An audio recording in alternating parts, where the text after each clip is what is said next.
You are listening to the Tricorder Transmissions, ep032. And now, here are Craig and Jeff.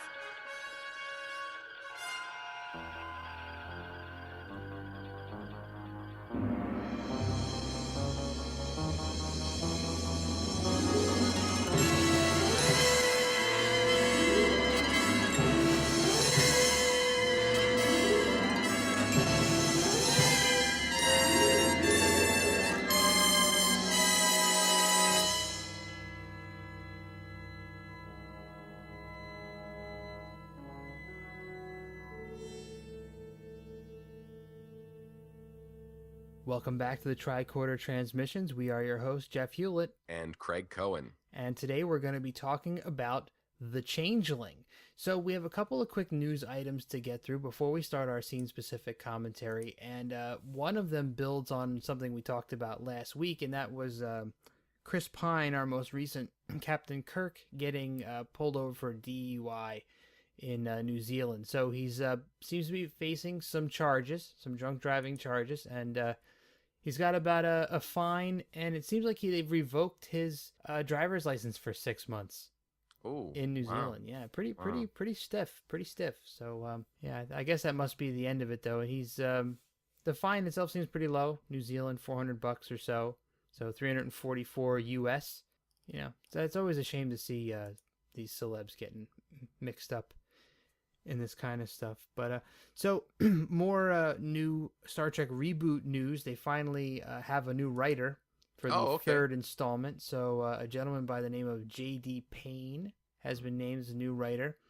He's a Star Trek fan. He's loved Star Trek back to his teen years, and it seems like they're already starting the typical JJ mystery, and they're not jumping into any of the details at all. But it's got a 2016 release area.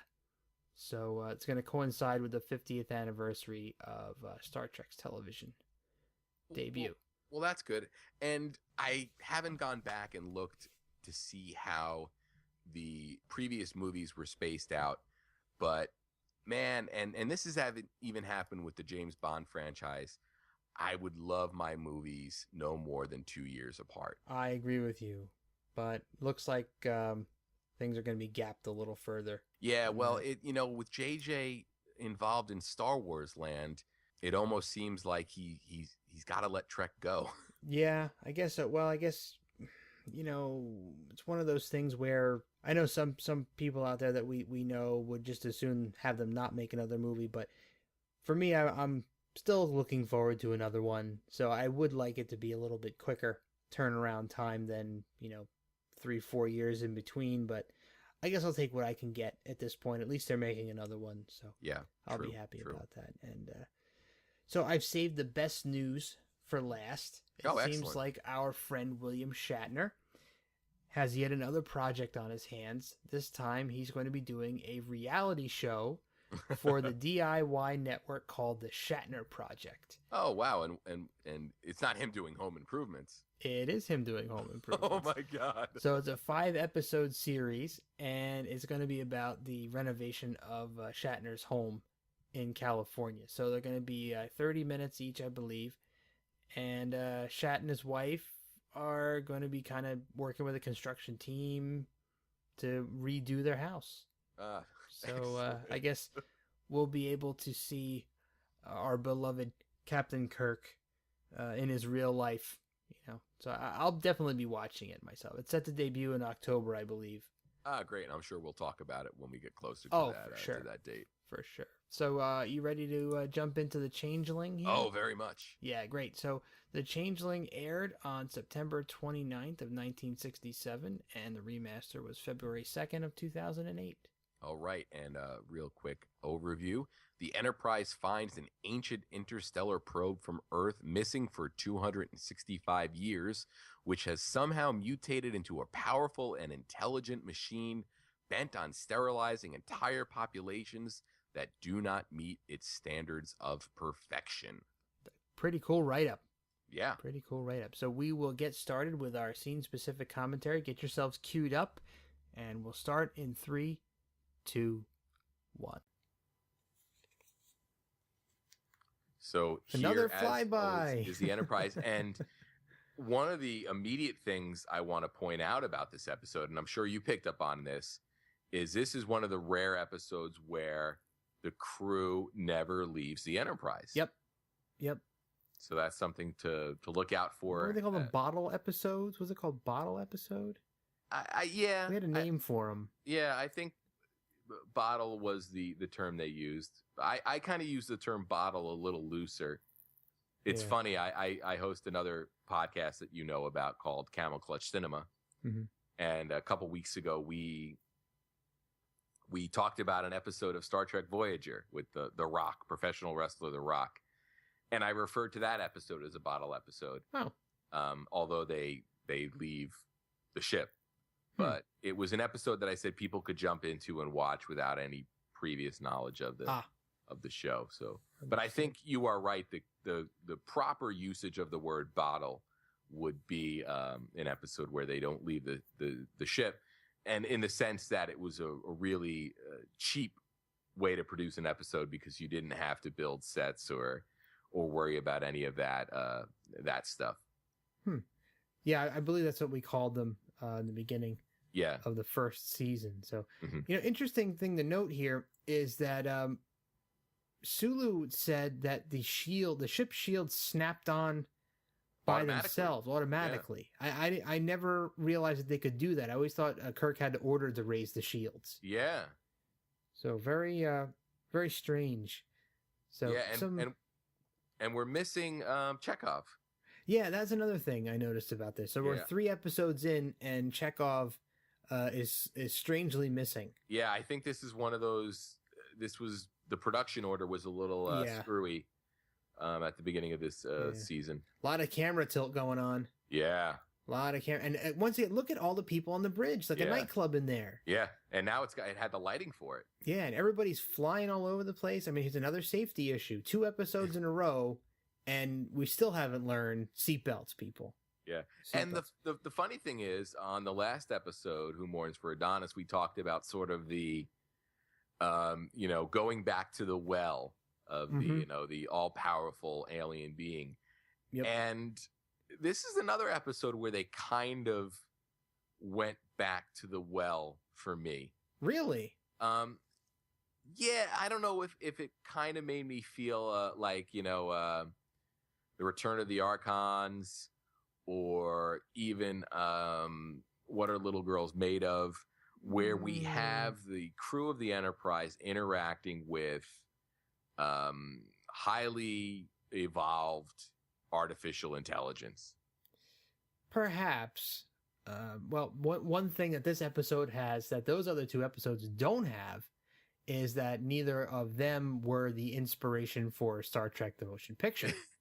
Yes. Which has been famously credited to this episode. And I remember when I was a kid and I saw that movie in the theater, my uncle's immediate reaction was, that was the Changeling. Yeah, it's Nomad, but they called it V'ger. Yeah, it's Nomad, and it was just so the similarities are undeniable. Yeah, absolutely undeniable. And you add an extra half an hour, 40 minutes to this, and it becomes the movie. Well, it becomes the first third of the movie. Yeah, well, yeah. So so interesting. We're back, and they're being attacked. They're getting giant green waves by an unidentified force. And I thought it was interesting that they said that the power was equivalent to 90 photon torpedoes. Yeah, and the shields hold pretty strong. Yeah, amazingly. Yeah, and what the other vessel is traveling at warp 15. No, I think they said the bolts were traveling at warp 15. Which is faster than any starship can go. Right. They can't go that fast. Yeah. So interestingly enough, though, Nomad later on actually makes the ship capable of passing warp 10. Yeah, well, he does some engineering mojo. Yeah, and we find out that there's a reason why they can't go that fast, because the ship itself can't take can't take it structurally. Yeah. So, Scotty in this episode, right, he's just transferring power from the warp engines to the shields, which I thought was a good reference because they do that quite a bit. Especially, in the Next Generation, they were always diverting power from somewhere to somewhere else. Yeah. You ever notice that? Oh, yeah. Yeah, always doing that. Up, and they're firing. They only can get one torpedo off. They only have enough power for one torpedo. And up. Direct hit, but it absorbed it. It absorbed the full energy of the torpedo. That's pretty amazing. And look at Kirk's face. He's incredulous. He's totally incredulous. Yeah. And is this the point where we got sort of an idea of the size and mass of this alien vessel? I think we're about to. So we learned that it's basically really small but really heavy. Yeah, and Scotty is going to make a remark that no intelligent life could exist in something that small. Yeah, and Spock has a great retort. Yeah, he does. Which is basically, sometimes good things come in small packages. Yeah. So, the shields are down. They can't take another hit, and Kirk's trying diplomacy. So he seems to kind of default to diplomacy when he's in that no-win scenario. Yeah, and didn't they opened up all hailing frequencies? Yep, all of them. And didn't he also say something about a translator of some kind? Maybe he did. Oh, did you see the Spock put in the Uhura thing in his ear? He's got the Bluetooth. I wonder what that thing's supposed to do. Huh. It sounds like it's feeding him data. Here's the data we're getting about it's a meter long, but 500 kilos. 500 kilos. Yeah, and here's Scotty. What kind of intelligent creatures could exist? Yeah, and intelligence does not necessarily require bulk, Mr. Scott. Great line. And Scott shrugs him off. He's like, yeah, whatever, Spock, shut up. It's great. Yeah. So it's actually really small. It's under a meter, he said. Yeah. So that's pretty tiny. Tiny enough to be beamed aboard the ship. Yeah, which seems to be a questionable move. Yeah. According to Spock. For sure. This is great. Spock says the message is in binary. Sophisticated and compressed. Yeah. And it sounded to me like an old cassette being fast forwarded. Yeah. And the transmission speed is stepping down. So it seems that the alien vessel is trying to dumb itself down to communicate with the Enterprise. So it's doing, I guess, like a highly advanced digital to analog conversion. Yeah. But hey, it's really cool to think that binary is still being used in Star Trek time. Yeah. They haven't invented another system of computing, transmitting data that's better than the binary system we have today. Yeah. So, what kind of storage capacity do you think they're dealing with? That's a good question.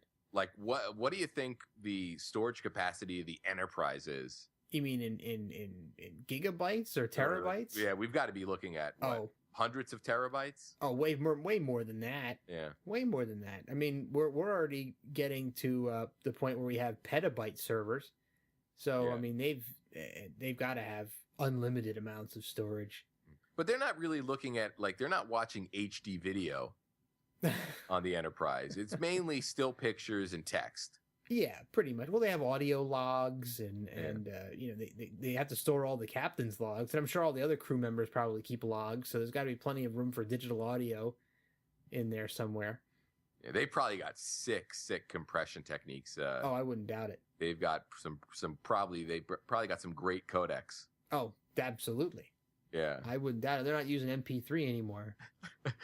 But it's funny. I'm sure there are still people that are like, it sounded better on MP3.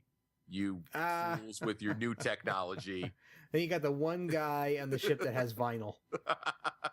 He's got his vinyl fetish. I prefer my captain's logs on vinyl. He's got them all on 45s. Yeah. He's probably got Shatner and Nimoy's records in there. So this is great. They're talking about beaming this alien life form up, and Kirk is asking if it needs any kind of special environment, and any other special needs, which is really cool because this is the first time we've really seen them prepare to accept an unknown alien race onto the ship. Yeah, and it's a huge risk when you think about it. But I guess they don't really have much of a choice at this point because they're in a lot of trouble. Yeah, and we get a really interesting angle here of the engineering room. Normally they sort of shoot it from the other angle where you see that sort of print of space. And here they were shooting from the opposite direction, which is like a reverse angle. I don't recall ever seeing. It's a good point. Yeah, and there's Nomad. There he is. I have to say I love the work they do in this episode with moving Nomad around. Oh yeah, he looks very, very fluid and organic. The movement all seems organic. And there's no point where I'm thinking, okay, that's just a prop suspended on a wire. Yeah, it actually looks very, like when it's flying through the corridors, it looks very, there's no point where it's like wavering slightly or it moves exactly as you would expect it to. Yeah, this must have been a really, really, really lightweight prop that they were using. Yeah, I'm sure I wonder if it's plated or it's painted to look metal, or I mean maybe it's hard. It's funny because we actually saw this thing. Oh, this was at the History of the Future Museum? Yeah, it was at the Experience. Yeah. Well, I do know, like, a lot of the stuff on Star Trek and even The Next Generation was, made out of wood that was painted. A lot of the communicators, the tricorders and whatnot. So, yeah, I don't remember taking a picture of Nomad, though. I think I have one, but it's on an old camera. Nomad is having some trouble understanding human concepts like emotions and opinions. So it doesn't it seems to only understand higher concepts. Yeah. So it's asking for a lot of clarification. Yeah. So he's Scotty's asking how he was powered, and it says Nomad said it's changed. Yeah, he's perpetual. Yeah.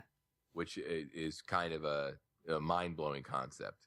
Yeah, and Spock was unable to penetrate Nomad's has some kind of a shield around it that he can't scan through. Yeah. So we're not exactly sure what Nomad is yet. I love this. I have the capability of movement. Kirk's like, whoa, wait a minute. This is really neat. I love how he kind of floats off the transporter pads. Everybody's kind of like, whoa, wait a minute here. Yeah. And we talked about director Mark Daniels last episode, and he's back here, and as we've mentioned, he was a longtime Trek director, and I like the way that he focuses on Nomad like another character of the this episode. He doesn't treat Nomad any differently than any of the other characters, so he gets the same coverage. He gets even some shots where you get a reaction shot from Nomad. Mm-hmm. And I'll be darned if there weren't moments of this episode where I was like, wow, Nomad's doing some good acting here. Yeah. And you know what? I've got to tip the hat to all of the actual actors in this, because there's not a moment that happens in this episode where they don't treat Nomad as if he's an actual character. Yeah, it's funny. We do another monthly podcast called Slycast, which is devoted to Sylvester Stallone movies. Mm-hmm. And on that, we talked about an episode of The Muppets where Stallone interacted with the Muppets and how convincing he was. And this reminded me, when you just mentioned it, of it really does showcase the skill of the actors involved when they can make a non-living being seem like it's emoting and interacting with the characters in the scene. Yeah, look at the way that they're interacting with Nomad right now. I mean, Kirk, they're talking back and actually holding a conversation with this inanimate object. Yeah. And I wonder, I guess they must have had somebody, maybe off camera reading Nomad's lines along so they could play the scenes out. And I'm sure that maybe Nomad was over, or do you think they recorded the voice of Nomad at the same time with that effect on it, or? I wonder if we can look up some production notes. Yeah. I almost wish that I was holding season 2 of These Are the Voyages, which comes out probably will be arriving in the mail right around the time this episode goes to air. Yeah, that would be very convenient. Yeah, if we had that, but that was something we could talk about later. Yeah. Nomad is voiced by actor Vic Perrin or Perrine. There's no E at the end, but I'm not sure how to pronounce it. He died in 1989 at the age of 73, and he is a very familiar voice, quote unquote. He was the voice of the Control voice on The Outer Limits from 63 to 65 when that show's had its original run. We've heard him here on Star Trek, though. He was the voice of the Metron, or the Metro on Arena. Very cool. And we are going to see him in the flesh in an upcoming episode, Mirror Mirror. Very cool. Oh, that's very soon. Yeah. Very, very soon. So we'll have to point him out when he comes on screen, and people can say, hey, there's one of those Nomad reaction shots where it panned from Sing to Nomad, which I'm not sure every director would make that choice. So I think it's kind of cool that Mark Daniels was like, hey, Nomad deserves a reaction shot there. Sure. So we actually, while we were talking, some pretty significant plot point occurred. Yeah, so Nomad seems to recognize Captain Kirk as its creator. Yeah. And that is a very, very important piece of this the story that's going to be playing out here over the course of the rest of this episode. So we found out that Nomad is kind of on a mission. We don't know exactly what created Nomad yet, or how it got to where it is, but apparently it's on its way back to find the creator, the person or the being that created it. Mm-hmm. And we don't know exactly why at this point, but it seems to respect Captain Kirk because it believes that Kirk is the person that created it. So Kirk has some sort of a power, kind of like he had with Charlie X, right? Yeah. Where he can kind of be firm with Nomad and tell Nomad, where to go and what to do and what not to do. And it listens to him. Yeah. I almost likened it to the relationship that the Terminator had in T2 with Lil John Connor. Yeah. Very, very similar. Look at the antenna that pops out of Nomad's head. Here's Uhura singing over the intercom, and now it's going to go find her. Mm-hmm. I love this is great. These shots of Nomad flying around the hallways, going out the door. Yeah, and there's... here's the actual creator of Nomad. Yeah, and we have to listen to the name here. Yeah, very important. So this becomes, the name of this guy actually becomes one of the ways that Kirk, one of the factors that Kirk uses to defeat Nomad in the end. Jackson Roy Kirk. Captain James Kirk. Very similar. So Spock is kind of piecing it all together. Yeah. So he imagines that Nomad broke off the attack because he heard the name Kirk, James Kirk. Yeah.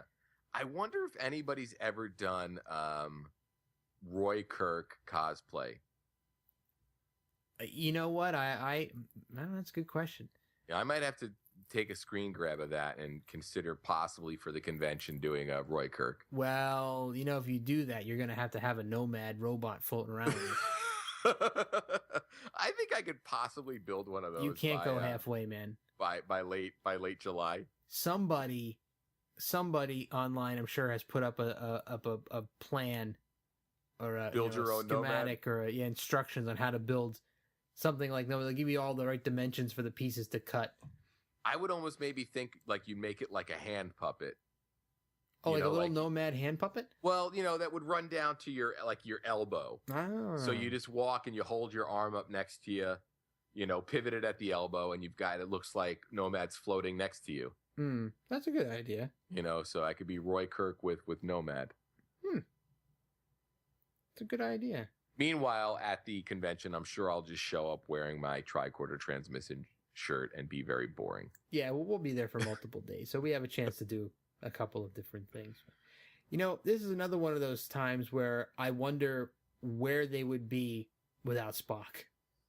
figuring all this stuff out. Mm-hmm. You know, Nomad is on the bridge. Yeah, and Scotty instantly does the right thing here, and he notifies Kirk that they've got Nomad on the bridge. Yeah, I love how he whispers it.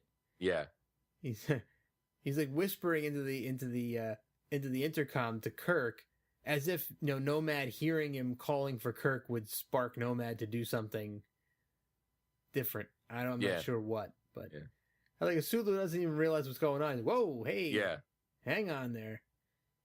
Yeah.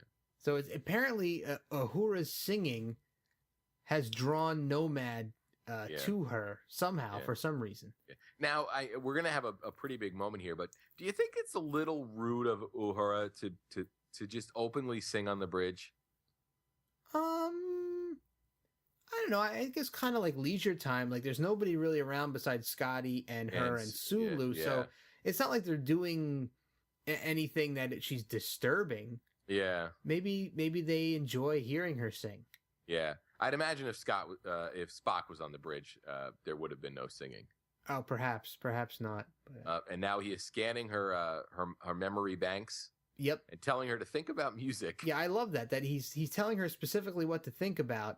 So and there's more Scotty's stunt work carried over from last episode. Well, you just gave me an interesting thought. Okay. Now, I wonder, I mean, they hear Uhura singing, but, one thing we don't really hear much in Star Trek, I mean, we hear it in The Next Generation a little bit, but is somebody actually listening to music on the ship? Yeah. I would think while they were, warping from place to place, they'd crank some tunes on the bridge. Oh, yeah. Yeah, they'd have an iPod integration in the captain's chair. Yeah, man, some Blue Oyster Cult or something going on in there. And Jackson Scotty's Brown. Dead.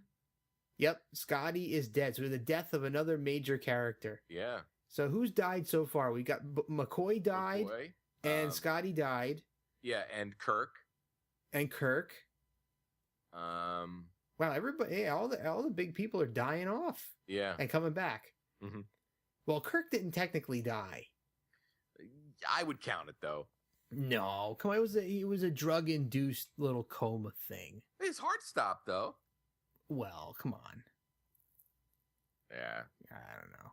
In the Vulcan record books, it's recognized as a death. Yeah, well, I don't know. I would love to know the aftermath of that. I want to know what happened when they found out he wasn't dead.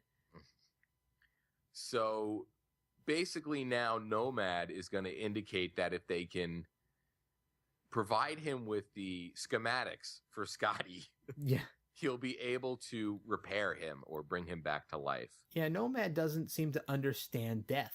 Yeah. It said it was an insufficient response. Yeah.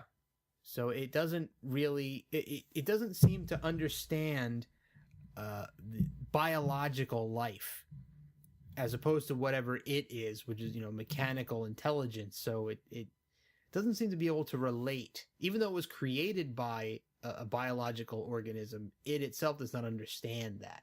Yeah. So interesting. You have to wonder what this alien technology it ran into was.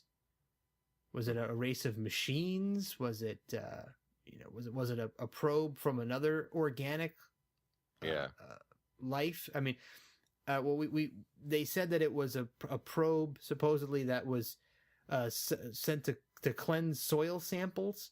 Yeah. Or we're going to find that out anyway. Yeah. And I like here where Spock said that the information is ready for Nomad to receive. And he says, please do not download it, for lack of a better word, faster than the capacity of the ship's computer. So Spock was like, hey, don't overload our system here. Yeah, so I guess that we can derive from that Nomad is technologically superior to the instruments on board the Enterprise. Yeah, yeah. So if he's capable of taking in information faster than the Enterprise computers can serve it up, that's kind of a head scratcher. I mean, if you're an audience member watching this back then, and you see this, I love this shot of Nomad from behind. What a great shot! So, he's following McCoy. And I love how Sulu kind of watches it go by, and you go into the turbo lift. That was really great camera choice, a shot choice there. I'm telling you, Mark Daniels was the man. That was fantastic directing. There's a reason that he was a multiple-time episode director. Yeah, and I love number of magic hovering by the bedside. Yeah. And it's funny, he doesn't actually do anything to Scotty. He just kind of like, okay, he's fixed. Yeah. And at this point, we've also learned that Uhura is basically, she's like a blank slate.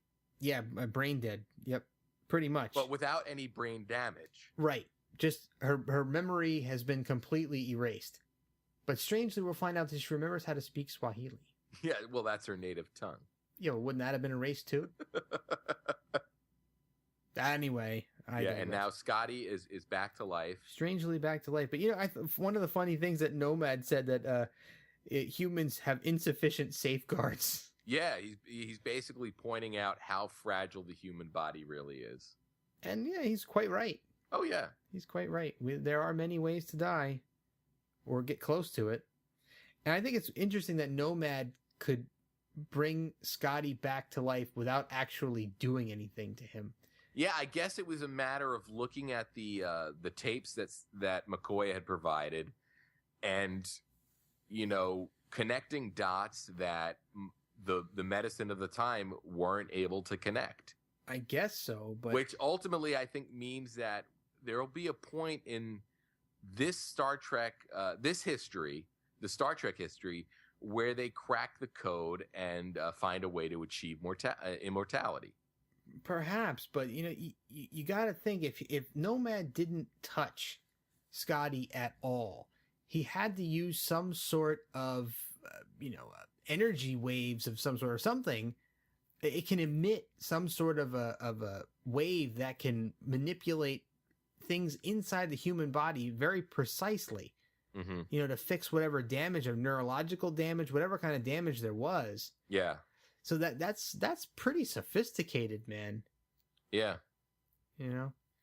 So, now we've seen Uhura, who's really selling the fact that she's brain dead, laying there with that look on her face. But it's funny that Nomad can't repair her. Yeah.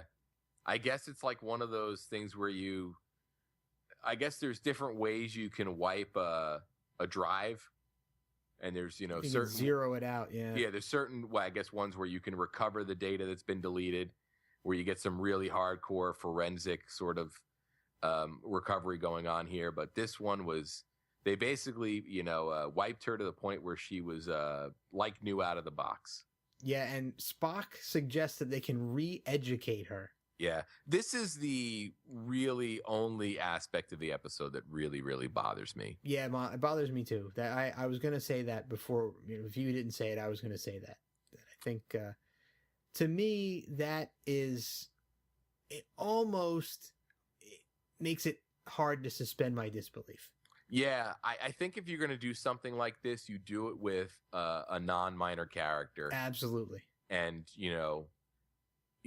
get to the end and say, yeah, we've sort of re-educated them to a college level and they're able to function. But the fact that next week Uhura is going to pop up and seemingly be as competent and knowledgeable as she was before, I'm not even sure that she'd be allowed to hold her position on the ship without going through Starfleet again. Yeah, it seems so far-fetched. So far-fetched. Oh! I'll wait till this scene is done. So this is the famous see the dog scene. First grade level reading. And this is funny because this is one of those scenes from Trek that friend of the show Steve and I often goof on. Yeah. When she's trying to sound out the word blue. Oh. And she goes, Bluey? Bluey. And then gives that look to the camera. Yeah. She really, God bless her. She does a great job with it, but I don't.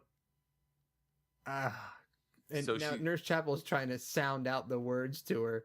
Yeah. And she's speaking in Swahili. She's reverted to Swahili. And apparently, if you ever have a chance to see Nichelle Nichols at conventions, she'll tell a story about the argument she had with director Mark Daniels, where it was established that Uhura's first language was Swahili. And she believed that after her mind was erased, she would revert back to her first language. But since she didn't really speak Swahilis, Daniels just wanted her to speak English because he didn't want to have to deal with, having to teach her a new language. But Nichols insisted, and she eventually went to Gene Roddenberry and argued a case, and Roddenberry agreed with her, and they brought in a linguistics specialist, and he taught her the Swahili that she needed to speak in the scene. So it's a case of and here's the Bluey. Bluey? A little side-tipped head thing. Yeah. Nichelle Nichols, arguing for her character and ultimately getting her way. Huh.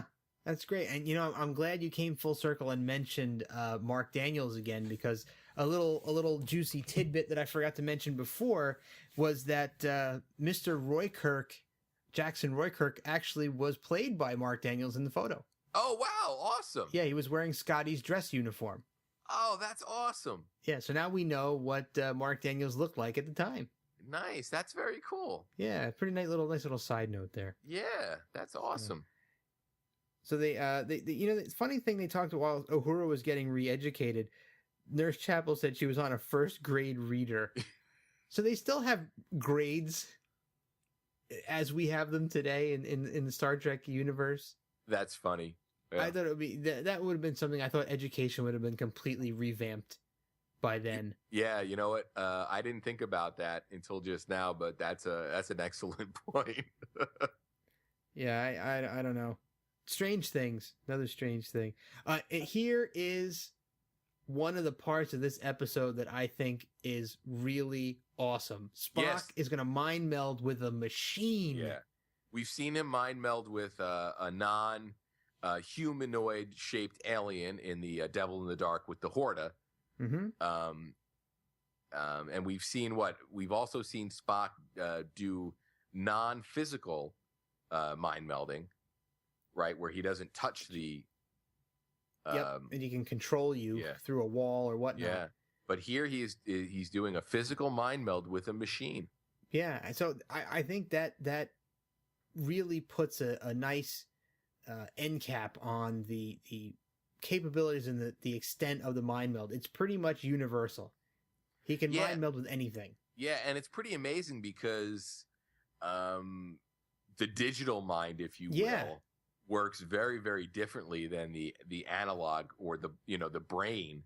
Exactly. So it's kind of, this was kind of a mind-blowing scene for me because it showed that this process for Spock is probably very, very, very different than mind melding with another Vulcan or a human or an alien like the Horta. Exactly. And I wonder if, say, for instance, a Vulcan who was not familiar with computer technology, would that Vulcan be able to mind meld with a machine? Do you have to know how a computer or computer memory technology works in order to interface with it using your mind?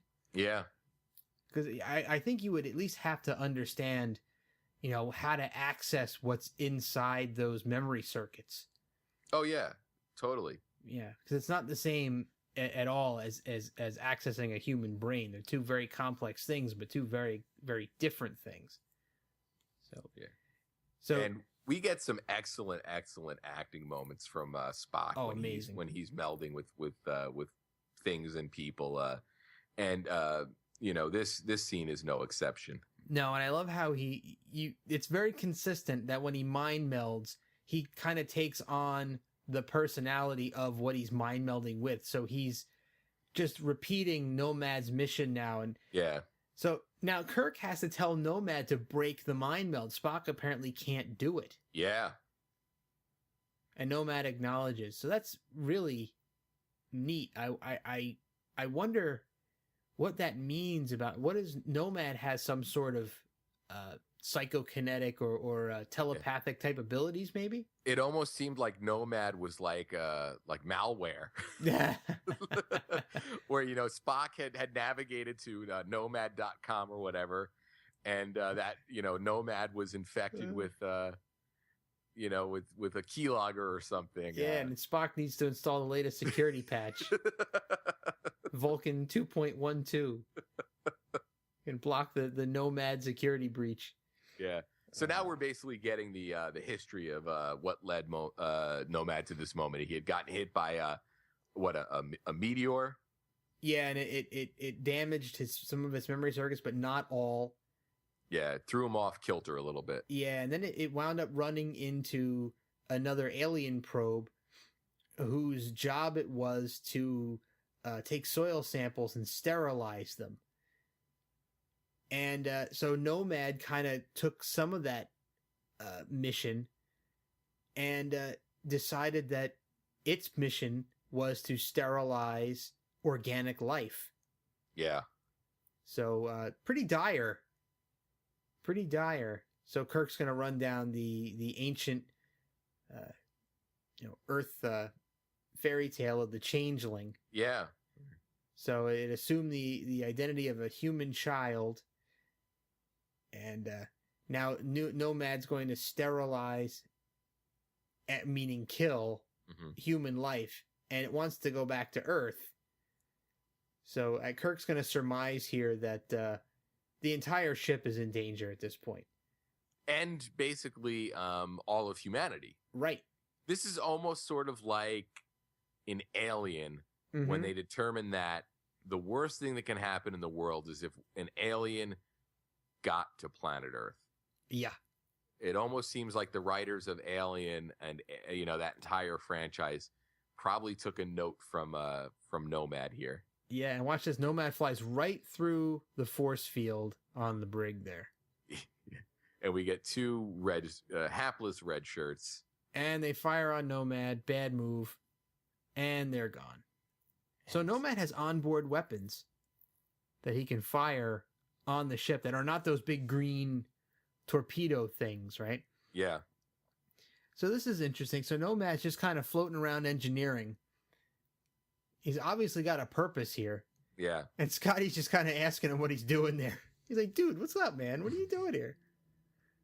So Nomad is going to affect some modifications to the Enterprise. Again, without touching anything. Yeah. So it's a primitive antimatter propulsion system. There's a little information about the engines in the Enterprise, eh?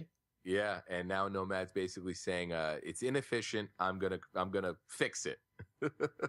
Yep. And now all the little lights are going crazy on the computer. Yeah. So Scotty is kind of like he's beside himself. He doesn't really know exactly. This has got to bother Scotty because you know how much he loves the Enterprise. Yeah. And now this robot is in here just messing with his stuff. Yeah. It's funny. I almost wonder if, when they were starting to put together ideas for the next generation, they had said, imagine if Nomad had somehow been fixed and was able to become a functional member of the Enterprise. And you sort of cross Nomad with Spock and you get Data. Yeah. No, that's a great observation. I wonder because watching this episode, I was like, how cool would it have been if Nomad was able to sort of repair himself and become a member of the crew? I would love more episodes with a functional Nomad. That would be really awesome. I've never thought of that before. And thank you for bringing that to my attention because now I'll have that thought in my head and think about how cool it would have been to have a robot as part of the crew. I'm sure it probably cost a bit of money though to float that thing around, and so maybe it could have been a cost restrictive thing to have him on the show full time. But I like to think that it worked in Next Generation.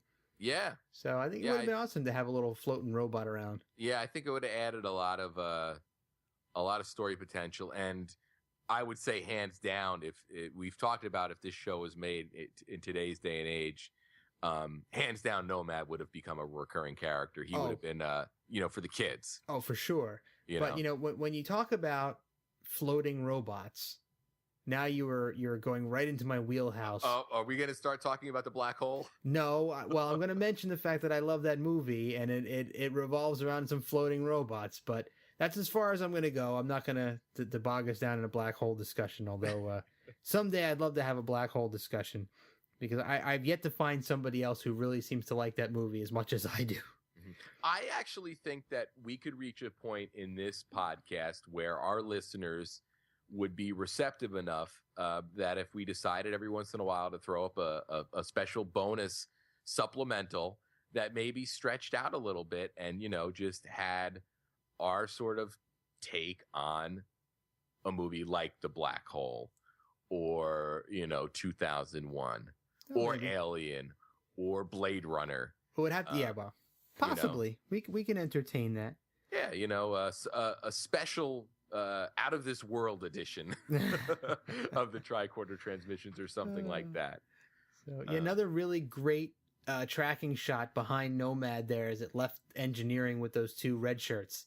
Yeah. So he was kind of taking up half the frame, and we're watching Nomad from behind walking with those security guards. So that's really another really great directorial choice by Mark Daniels there. And I love the fact that Kirk and Spock just referenced that Nomad is going to carry out his prime directive. Yes. Which is to sterilize. And, we know that the Federation, they have a prime directive, and it made me think of another robot out there that has a prime directive, and that's RoboCop. Yes, he does. Yeah. So now, I think these two guys kind of go off half-cocked. It's the stereotypical red shirt. And these are guys that had no chance of ever advancing in Starfleet. Not anymore. I know. I mean, I hate to say it, but there's so many red shirts that just seem like one level above. And I hate crossing our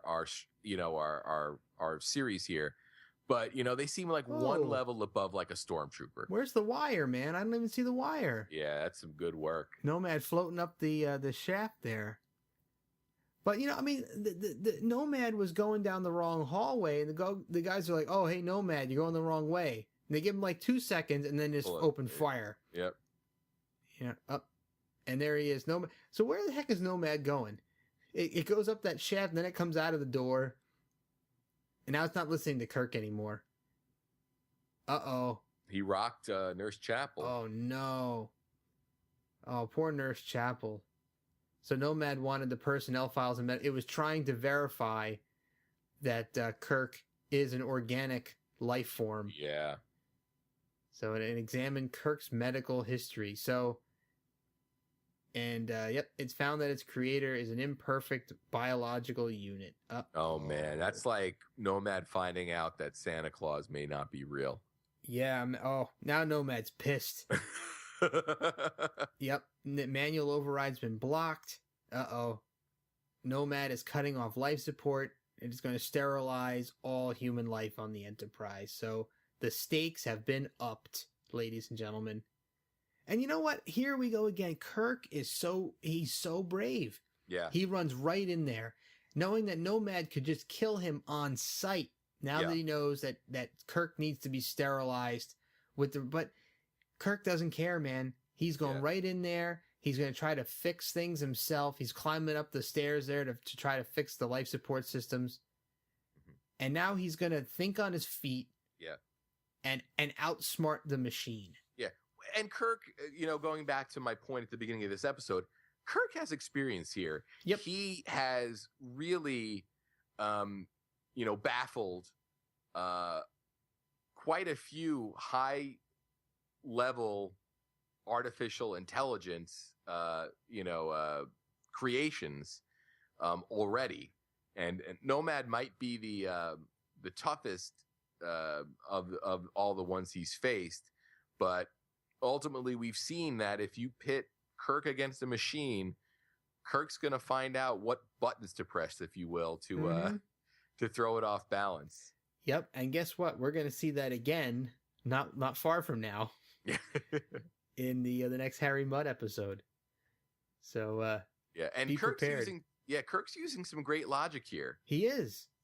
He's saying, if I'm imperfect, how could I have created a perfect being? Exactly. And Nomad can't figure it out. Insufficient data. Yeah. Can't resolve that problem.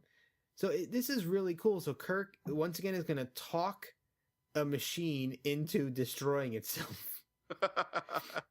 I mean, but people constantly say how Kirk was always a beat 'em up kind of guy, but it's episodes like this that prove that he can also use his head.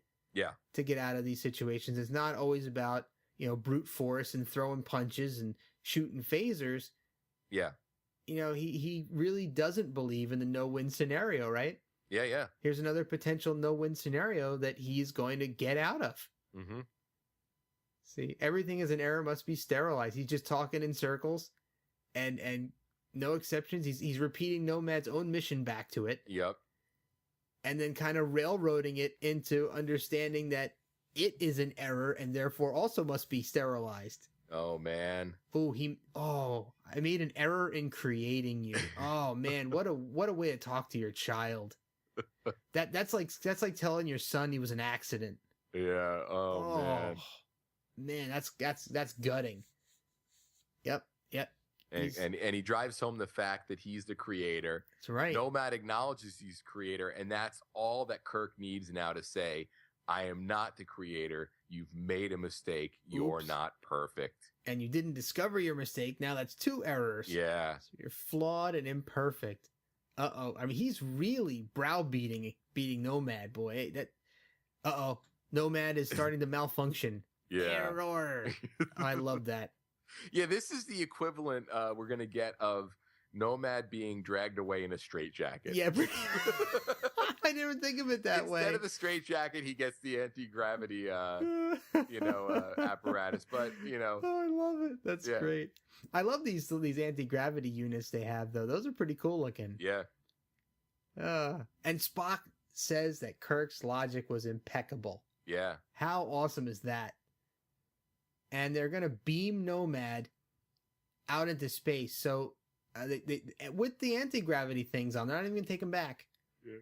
They're just going to sacrifice that equipment.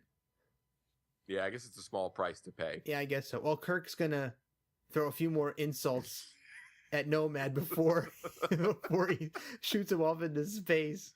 Oh, man. Oh, he's going to must sterilize himself. And he's kind of waiting, telling Scotty to hold off on transporting him until he's convinced that he's going to blow up. Yeah. But now he's gone. He's faded away. He's out into space. And they're going to watch him on the little monitor. Here, let's watch Nomad blow up. Oh, man. Bye, Nomad. I miss him already. Yeah, me too. What's great, though, is this episode, as dire as it seemed near the end there, they find room for yet another kind of comical ending. Yeah.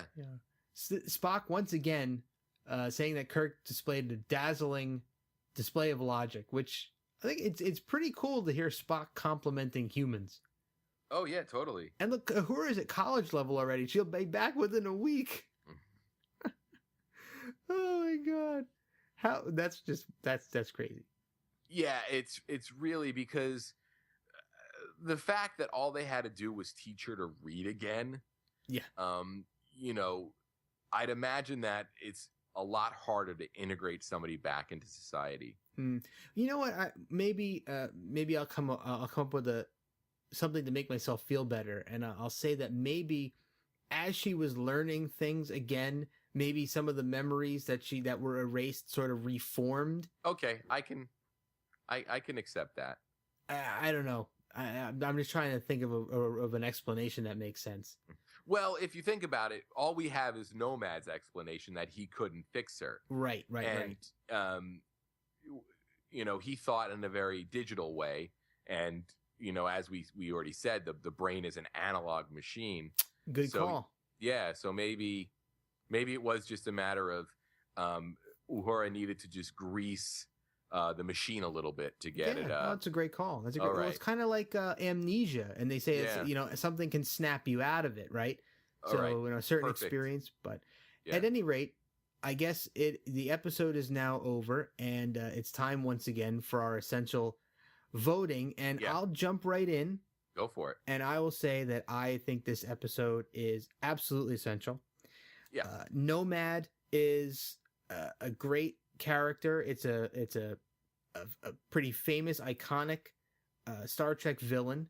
Not only did it appear in the Experience Museum, but it also was the basis for the Star Trek the Motion Picture. So that has that going for it. You also have Spock mind melding with a robot or a machine. So we get a little more insight into what Spock's capabilities are. You have Scotty dying and coming back to life. So you have the death of another character, a major character. And, and to a lesser extent, you have the whole Uhura losing her memory.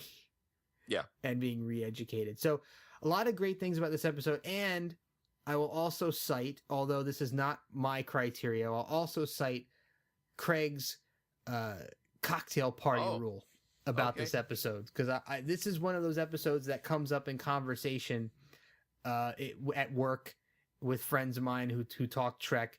We often reference the Changeling. So. Yeah.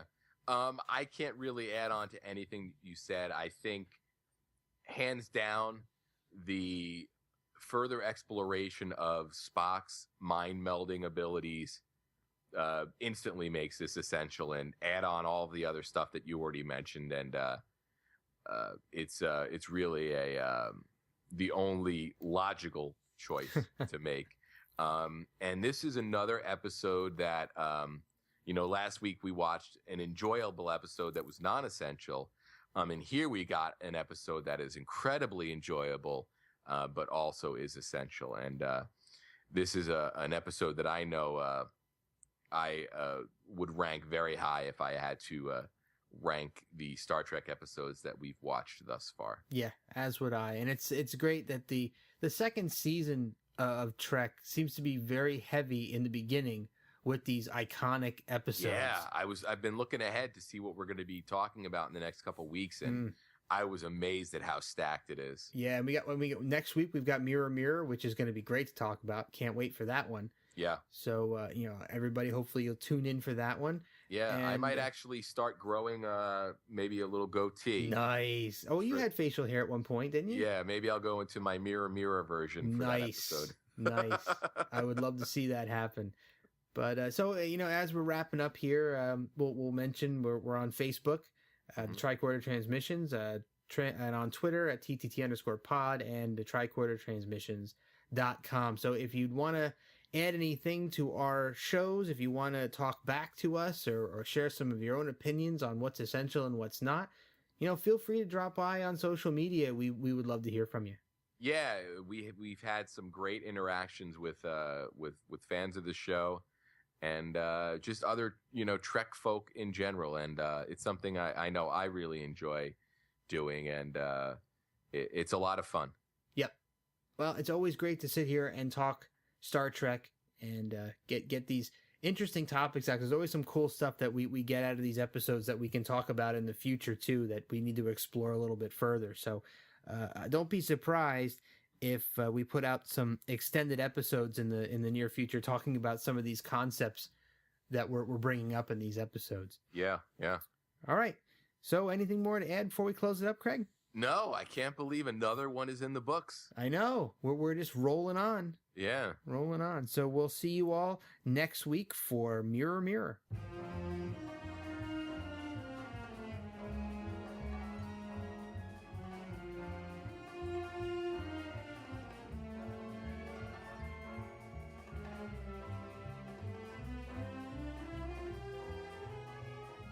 John Meredith Lucas became involved with our show for the first time with our next episode, The Changeling. He was a science fiction fan and a producer on the television series The Fugitive. Gene Kuhn was considering leaving Star Trek. On the strength of this script and John's background in production and science fiction, Gene virtually handpicked the man to be his replacement. Gene Kuhn continued to produce our next 6 episodes, but then bowed out to make way for John.